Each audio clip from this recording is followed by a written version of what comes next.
ఇది 100% ప్రసన్న హరికృష్ణకు విజయ తీరాలను తీసుకెళ్తుందని నేను చెప్తా ఉన్నా. ఇదే జరగబోతా ఉంది. రాసి పెట్టుకోండి. ప్రసన్న హరికృష్ణ 100% భారీ మెజార్టీతోని పట్టభద్రుల ఎమ్మెల్సీ ఎన్నికల్లో గెలవబోతాం. నేను మీ Venkatesh, welcome to TMR news. ఒకవైపు సర్పంచ్ ఎన్నికలు, అసలు తెలంగాణలో ఒకవైపు సర్పంచ్ ఎన్నికల హడావిడి, ఒకవైపు పట్టభద్రుల ఎమ్మెల్సీ గ్రాడ్యుయేట్ ఎమ్మెల్సీ ఎన్నికల హడావిడి కొనసాగుతూ ఉన్నది. నిజంగా ఏది పట్టభద్రుల ఎమ్మెల్సీ ఎన్నికలు ఒకవైపు అయితే ఒక సర్పంచ్ ఎన్నికలు ఒకవైపుగా కొనసాగుతూ ఉన్నాయి. నిజంగా పట్టభద్రుల ఎమ్మెల్సీ ఎన్నికల గురించి నేను మొదటి నుంచే చెప్పుకుంటూ వస్తా ఉన్నా. కాంగ్రెస్ పార్టీ పతనమే బీఆర్ఎస్ పార్టీ కోరుకుంటుంది. నిజంగా ఒకవేళ పోటీలో బలమైన అభ్యర్థి దొరికితేనే మాత్రమే పోటీ చేసే అవకాశం కనబడుతుంది. లేకపోతే నిజంగా అధికార పక్షం ఇక్కడ కాంగ్రెస్ పార్టీకి సంబంధించిన నరేందర్ రెడ్డిని ఓడగొట్టే ప్రయత్నమే 100% చేస్తుందని మనం క్లియర్గా ఫస్ట్ నుంచి చెప్పుకుంటూనే వస్తున్నాం. ఎందుకంటే అధికార పార్టీ ఇప్పుడు ప్రతిపక్ష నేతకు కేసీఆర్కు బలమైన క్యాండిడేట్ దొరికితేనే పెట్టే అవకాశం ఉంటుంది. లేకపోతే నిజంగా కాంగ్రెస్ పార్టీని ఓడగొట్టే ప్రయత్నం చేస్తుంది అనేది మనం మొదటి నుంచి చెప్పుకుంటూ వస్తున్న వాస్తవమే. అయితే ఇప్పుడు నిజంగానే బీఆర్ఎస్ పార్టీ పట్టభద్రుల ఎమ్మెల్సీ ఎన్నికల నుండి తప్పుకున్నట్టుగా తన ప్రకటన వివరించింది, ప్రకటన చెప్పింది. ఒకసారి చూద్దాం, దానికి సంబంధించిన అంశం చూసుకునే ప్రయత్నం చేద్దాం. దయచేసి నిజంగా పట్టభద్రుల ఎమ్మెల్సీ ఎన్నికల్లో మీ ఓటు ఎవరికైనా దయచేసి కామెంట్ చేసే ప్రయత్నం చేయండి, లైక్ చేయండి, షేర్ చేయండి, వీడియోని ఒక మందికి షేర్ చేసే ప్రయత్నం చేయండి. మీ అభిప్రాయాన్ని కూడా కామెంట్ రూపంలో తెలియజేయండి. నిజంగా కాంగ్రెస్ పార్టీకి చుక్కలు కనిపించేలా కనబడతా ఉన్నాయి ఈ పట్టభద్రుల ఎమ్మెల్సీ ఎన్నికల్లో. చూద్దాం ఇక నిజంగా పట్టభద్రుల ఆత్మగౌరవం గెలుస్తుందా లేకపోతే డబ్బులు సంచులు గెలుస్తాయి అనేది చేసుకునే ప్రయత్నం చేద్దాం. చూద్దాం ఒకసారి. అయితే ఇది ఇక శనార్థి తెలంగాణలో వచ్చిన దినపత్రికలో వచ్చిన ఒకసారి హెడ్లైన్స్ చదువుకునే ప్రయత్నం చేద్దాం. ఎమ్మెల్సీ పోరుకు బీఆర్ఎస్ దూరం, ఎవరికి మద్దతు ఇవ్వకూడదని నిర్ణయం. ఎవరికి మద్దతు ఇవ్వకూడదని నిర్ణయం కాదు, ఎవరికి మద్దతు ఇవ్వాలో బీఆర్ఎస్ పార్టీకి తెలుసు. నేను మొదటి నుంచి చెప్పుకుంటూ వస్తానే ఉన్నా. కాంగ్రెస్ పార్టీ ఓటమి దిశగానే బీఆర్ఎస్ పార్టీ చేస్తుంది. ఎందుకంటే అధికార పార్టీ ఓటమే ప్రతిపక్షం కోరుకుంటుందని నేను మొదటి నుంచి చెప్పుకుంటూ వస్తూ ఉన్నా. అదే జరుగుతూ ఉన్నది. నేతలకు సూచనలు చేసిన కేసీఆర్ త్వరలోనే అధికార ప్రకటన. ఓటమి భయమా వ్యూహాత్మకమా? ఓటమి భయం వ్యూహాత్మకం రెండు కొనసాగుతూ ఉన్నాయి. అంటే కాంగ్రెస్ పార్టీని ఏ విధంగా తీయాలి అనే ఆలోచన విధంగానే ముందుకెళ్తా ఉన్నాయి. దానికి సంబంధించిన అంశం ఒకసారి చదువుకునే ప్రయత్నం చేద్దాం. కొండంత రాగం తీసి అదేదో పాట పాడినట్టు ఉన్నది బీఆర్ఎస్ పరిస్థితి. రాష్ట్రంలో ఎప్పుడు లేనంతగా కాంగ్రెస్ ప్రభుత్వంపై వ్యతిరేకత అవుతున్నదని, ఇప్పటికిప్పుడు ఎన్నికలు జరిగితే ప్రజలు కేసీఆర్కే పట్టం కడతారని మైకులు విరిగేలా గులాబీ లీడర్లు గొప్పాలు కొడుతున్నారని, ఈ క్రమంలో భవిష్యత్తు తమదేనని చెప్తున్న బీఆర్ఎస్ అధిష్టానం రాష్ట్రంలో త్వరలో జరగబోయే ఎమ్మెల్సీ ఎన్నికలు మాత్రం పోటీ చేసేందుకు ఆసక్తి చూపడం లేదు. ఓటమి భయమా లేక వాళ్ళు చెప్పిన వ్యతిరేకత కాంగ్రెస్ ప్రభుత్వంపై లేదా అనే ప్రశ్నలు ఉత్పన్నమవుతున్నాయి. రాష్ట్రంలో మళ్ళీ ఎన్నికల నగారా మోగింది. 2 ఉపాధ్యాయులు ఎమ్మెల్సీ, ఒక పట్టభద్రుల ఎమ్మెల్సీ ఎన్నికలకు జరగనున్నాయి. సోమవారం నుంచి నామినేషన్ ప్రక్రియ మొదలవడంతో కాంగ్రెస్, బీజేపీ, బీఆర్ఎస్ ఎమ్మెల్సీ అభ్యర్థుల ఎవరు పోటీ చేస్తారనేది దానిపై చర్చ జరిగిందని ఒక వార్తనైతే చూసుకున్నాం. దానికి సంబంధించిన 2వ పేజీలో చూద్దాం ఒకసారి.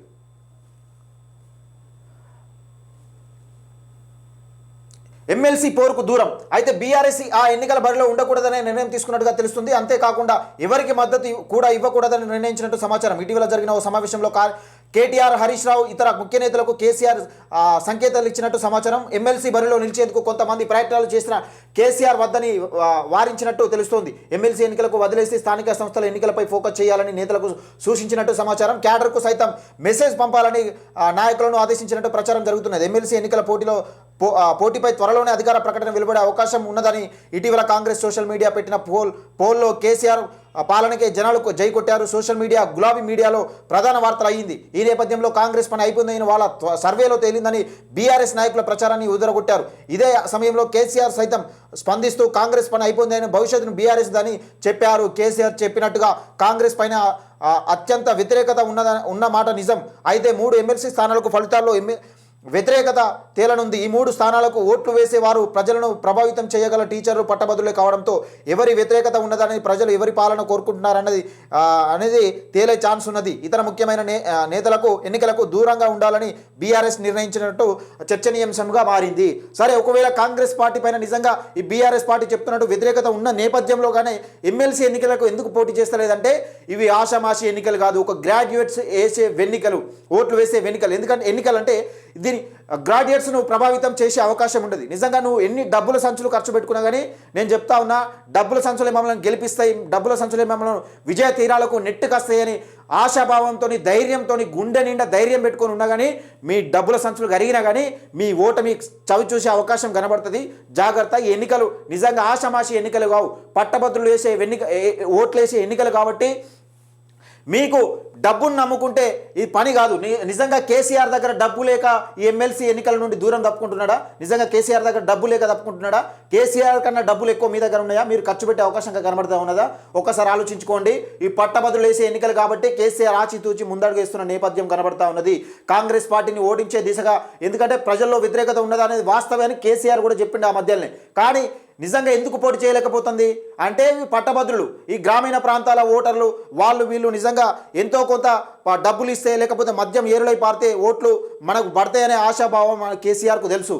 పట్టభద్రులు ఏ విధంగా ఏది రిజల్ట్ ఇస్తారని తెలుసు. ఖమ్మం, నల్గొండ, వరంగల్ పట్టభద్రులు ఎమ్మెల్సీ ఎన్నికల్లో ఆ దెబ్బను రుచి చూసింది కాబట్టి 50 కోట్ల రూపాయలు ఖర్చు పెట్టినా గెలవని పరిస్థితి కనబడ్డది. కాబట్టి పట్టభద్రులు ఎమ్మెల్సీ ఎన్నికలకు దూరంగా ఉండాలనే నేపథ్యంలో కనబడతా ఉన్నది.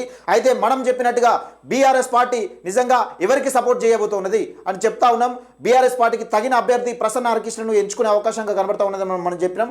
ఆ ప్లస్ పాయింట్ ఎవరికి కనబడతా ఉంటుంది, అది ఎవరికి ప్లస్ పాయింట్ అవుతుందని కూడా మనం చెప్పినాం. నిజంగా ప్రసన్న హరికృష్ణ ఒకవేళ బీఆర్ఎస్ పార్టీలకు వెళ్తే బీఆర్ఎస్ పార్టీకి ప్లస్ అయితే తప్పితే నిజంగా బీఆర్ఎస్ పార్టీకి మైనస్ కాదని చెప్పినాం. కానీ ప్రసన్న హరికృష్ణకు అందుకు ఒప్పుకోనట్టుగా కనబడతా ఉన్నది. అయితే ఈ విషయం పైన కాంగ్రెస్ పార్టీ నుంచి ఓడించడమే లక్ష్యంగా అభ్యర్థిని పెట్టకుండా ప్రసన్న హరికృష్ణకు సపోర్ట్ చేసే అవకాశం కనబడుతుంది. ఇక్కడ పై స్థాయి క్యాడర్ ఏం చెప్పినా చెప్పకుండా క్యాడర్ మాత్రం, కింది స్థాయి క్యాడర్ మాత్రం ఒక బీసీ వ్యక్తిని గెలిపించే దిశగా ముందుకెళ్తా ఉన్నట్టుగా మనకు కనబడతా ఉంది. నిజంగా పట్టభద్రుల పోరుగా కరీంనగర్ ఎమ్మెల్సీ పట్టభద్రుల పోరు నరేందర్ రెడ్డి వర్సెస్ ఇక్కడ కాంగ్రెస్, నరేందర్ రెడ్డి వర్సెస్ ఇండిపెండెంట్ అభ్యర్థి ప్రసన్న హరికృష్ణగా కొనసాగబోతా ఉంది. పెద్ద ఎత్తున ఒక నిజంగా హోరాహోరీగా ఈ ఎన్నికలు ఉండబోతా ఉన్నాయి.